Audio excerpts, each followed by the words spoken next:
হ্যাঁ অবশ্যই আমার কাছে ভালো লাগছে। এটা স্বাস্থ্যকর পরিবেশ মেনটেন হবে, যেখানে সেখানে প্লেট রেখে দিলে দেখা যায় কুকুর বিড়াল উচ্ছিষ্ট খাচ্ছে, তো ওটাতে আবার আমরা পরবর্তীতে খাচ্ছি, সেটা রোগ জীবাণু ছড়ানোর একটা আশঙ্কা থাকতো। এটার জন্য আমার মনে হয় যে এই দিকটা থেকে আমাদের আমরা আমাদের আইডিয়াটা শেয়ার করছি, কয়েকটা জায়গায় দিচ্ছি, এটা পছন্দ হলে মেসি বাটার শোনা দিবি। কিন্তু আসলে সেই জিনিসটা হচ্ছে যে আমি যখন বিশ্ববিদ্যালয়ে ফার্স্ট ইয়ার সেকেন্ড ইয়ার থেকে যখন আসছি তখন আমরা একটা জিনিস দেখে আসছি। এখানে হচ্ছে যে আপনার মিলন, তারপর হচ্ছে যে হাকিম, তারপর হচ্ছে যে এখানে লাইব্রেরির সামনে কফি হাট, তারপর হচ্ছে যে শেডো, এই জায়গাগুলোতে খাবারের পরে আমরা প্লেটগুলোকে যেন কোনো জায়গায় রেখে চলে যাই। রেখে চলে যাওয়ার পরে কুকুর বিড়াল, তারপর হচ্ছে যে আপনার বিভিন্ন পশু পাখি বসে এখানে মলত্যাগ করে প্লেটগুলোর উপরে, এবং মানে একটা প্লেটে মানুষও খাচ্ছে, অন্যদিক দিয়ে পশু পাখিও এটাতে বিচরণ আছে ওই প্লেটটাতে, যার ফলশ্রুতিতে এই ব্যাকটেরিয়াগুলো আমাদের শরীরে যাওয়ার একটা সম্ভাবনা থাকে। আসলে পরিষ্কার পরিচ্ছন্ন খাবারকে ধুয়ে ফেলার পরে কিছু ঢেকে যায়, তো যার ফলশ্রুতিতে মানে আমার তখন থেকে একটা টার্গেট ছিল যে একটা ফুড কন্টেইনার বক্স তৈরি করার, যেন অন্তত মানুষ খাবারের পরে নিজ দায়িত্বে নিজের প্লেটটা যেন অন্তত একটা বক্সে রেখে যায়। তো এখন আমরা দেখতে পাচ্ছি এখানেও মোটামুটি লাস্ট গত 1-2 বছরে হচ্ছে যে আপনার এখানে রডের উপরে বল রেখে হচ্ছে যে আপনার প্লেট রাখা হচ্ছে, তো ওইখানে আবার কাকা এসে বসতেছে, যার ফলশ্রুতিতে তখন আমার ইচ্ছা অনুযায়ী একটা ফুড কন্টেইনার বক্স বানানো উচিত। আসলে আমার টার্গেট ছিল না বক্সটা কীরকম হবে, এটা অনুমানের উপর নির্ভর করেই বক্সটা আসলে তৈরি করা হয়েছে। একটা স্টুডেন্টকে আমি আহ্বান জানাতে চাই, দেখেন আর যাই করেন সবার আগে স্বাস্থ্য, এই নীতিটা সবাই অবলম্বন করার চেষ্টা করেন। কারণ আজকে আপনি আমরা ইন্টারমিডিয়েট লেভেলের পরে সবাই ম্যাক্সিমাম আমরা হলে বসি, আমরা আমাদের অসচেতনতার কারণে বিশ্ববিদ্যালয়ে 5 বছর অতিক্রম হওয়ার পরে আমরা যখন চাকরিরত অবস্থায় থাকি, আমরা চাকরি জীবনে যখন প্রবেশ করি 4-5 বছর গেলেই আমাদের শরীরে বিভিন্ন রোগ দেখা দিতে থাকে, যেটা আমাদের ক্যাম্পাস লাইফে স্বাস্থ্য সচেতন না হওয়ার কারণে এই জিনিসগুলো পরবর্তীতে আমাদের ভোগায়। যার ফলশ্রুতিতে আমি হচ্ছে যে এই বক্সটা আপনার তৈরি করেছি আর কি আজকে।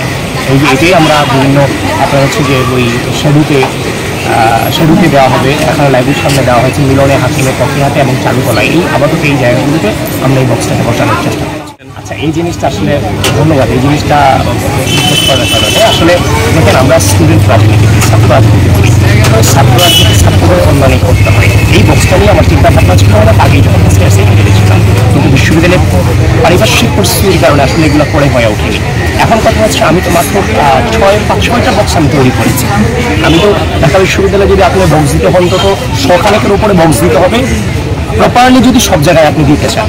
তো এখন এই যে আমার আইডিয়াটা মাথায় আসছে অনেক আগে থেকে, এখন আমি আইডিয়াটা যদি ছাত্র অথবা ডিসি বরাবর অথবা মানে বিশ্ববিদ্যালয় প্রশাসন বরাবর যদি আমি এই আইডিয়াটা শেয়ার করি, লিখিত দিই, তারাও জানবে না আসলে আইডিয়াটা কীরকম হতে চাচ্ছে।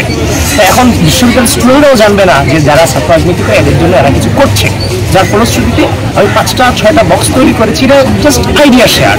এখন আইডিয়া শেয়ার করলাম, এই আইডিয়াটা শেয়ার করার মাধ্যমে এখন যদি জনমত সৃষ্টিটার পক্ষে, তখন বিশ্ববিদ্যালয়ের প্রশাসনটা যখন সাধারণ শিক্ষার্থীদের পক্ষে ভোট দিবে যে এটা তৈরি করা উচিত আরও, তখন বিশ্ববিদ্যালয় প্রশাসন এটা বেশি বার্তা ছড়াই দিতে পারে। এখন ছাত্র রাজনীতি যেহেতু করি, এইটুকু করার সামর্থ্য আমাদেরকে রাখতে হয়। আমি তো আপনার হচ্ছে যে শত বক্স এখানে নেই, 5-6টা বক্স দিচ্ছি, জাস্ট আমার আইডিয়াটা শেয়ার করলাম স্টুডেন্টদের। আচ্ছা, আপনাদের কি উপকারে আসতে পারে? এই যে আমাদের প্লেটগুলো রাখছে, এগুলো অনেক উপকার হয়েছে। রাতে দেখতে পারবে না, সবাই যদি এখানে রাখে তাহলে মনে করেন সবার জন্য ভালো, আমাদের জন্য ভালো, পরিবেশটা সুন্দর হলো। কথা বলছিলাম লাইব্রেরির সামনে, আপনি বলছিলেন এটার উপকারিতা, এটা যদি বলতেন শিক্ষার্থীদের উদ্দেশ্যে আপনার এই মেসেজটা কি?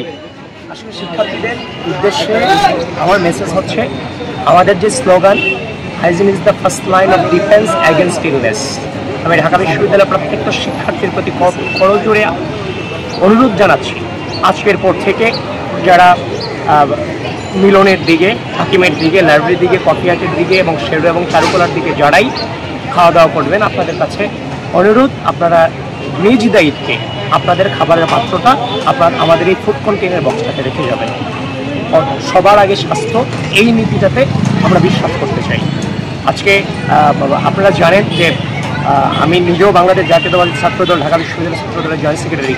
তো আমাদের যে বাংলাদেশ জাতীয়তাবাদী দল কর্তৃক যে 31 দফা দেওয়া হয়েছে, সেই 31 দফার 26 নম্বর দফা হচ্ছে সবার জন্য স্বাস্থ্য নীতির বাস্তবায়ন।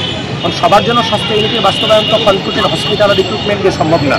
আপনার স্বাস্থ্য সচেতনতাটাও ওইটারই একটা অংশ। সুতরাং আমরা সেই অনুযায়ী কাজ করার চেষ্টা করতেছি। আর তারই ফলশ্রুতিতে এটা একটা আইডিয়া শেয়ার করলাম। আর বিশ্ববিদ্যালয়ের শিক্ষার্থীদের প্রতি আহ্বান, আজকের পর থেকে কেউ আপনাদের খাবারের পাত্রটা আপনারা নিচে রাখবেন না, এই ফুড কন্টেইনার বক্সের মধ্যে রাখবেন। এতটুকুই আমার আজকে বার্তা।